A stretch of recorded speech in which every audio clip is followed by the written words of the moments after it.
नमस्कार. मी भाऊसाहेब जाधव, मोगरगा तालुका औसा, जिल्हा लातूर. सुरुवातीला मी एक सामाजिक कार्यकर्ता म्हणून वावरत होतो. निस्वार्थी भावनेने मी कार्य केलं. माझ्या आयुष्यात, माझ्या जीवनात एक नया पैशाचा स्वार्थ न करता मी माझं कुटुंब चालवित होतो.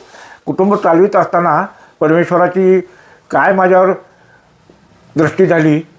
चांगला सदृढ असे परिस्थिती होती, चांगली मजबूत शरीर बांधा होता. त्याच्यामध्ये तो कॅन्सरचा आजार लागू झाला आणि हा कॅन्सरचा आजार किमान 2 वर्षापासून जुळलेला आजार आहे. या आजारावर सुरुवातीला मी लातूरला प्रयत्न केला. लातूरमध्ये काही रिझल्ट न आल्यामुळं लातूरच्या डॉक्टरने सांगितले तुम्ही पुण्याला घेऊन जावा. आता सध्या मी पुण्याला सह्याद्री हॉस्पिटलमध्ये या आजारावर मात करत आहे. आत्तापर्यंत या आजारासाठी मला 20-1 लाख रुपये खर्च झाला. तो काही पाहुण्यांच्या, काही माझ्या, काही शासनाच्या मदतीनं आत्तापर्यंत हा खर्च झाला.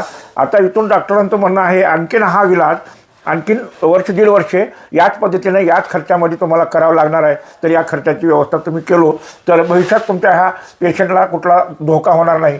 जर हा पेशंट वाचवायचा असेल तर तुम्हाला आणखीन 18-1 लाख रुपये खर्च करावा लागेल असं डॉक्टरांचं म्हणणं झालं. त्यामुळं मी आता माझी परिस्थिती तर खालावलेली, माझ्या परिस्थितीत तर आता शिल्लक काही राहिलेलं नाही. इथून तुमच्या सर्वांची मला गरज आहे.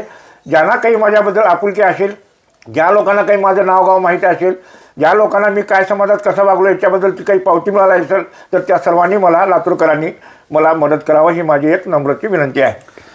अण्णासाहेब, काही काळजी करू नका. लातूरकर सर्वजण मदत करतील. विशेषतः माझी सर्व राजकीय आणि सामाजिक आणि उद्योजकांना माझी नम्र विनंती आहे लातूरकरांना की आपण ह्या व्यक्तीला मदत करावं. आईचं जीव वाचवण्यासाठी आपल्याला मदत करायची आहे. सर्वांना हात जोडून कळकळीची विनंती करतो की आपण सर्वजण पुढे या आणि आमच्या आदरणीय भाऊ अण्णाला आणि आमच्या आईला एक जीव वाचवण्यासाठी मदत करा. जय हिंद, जय भारत.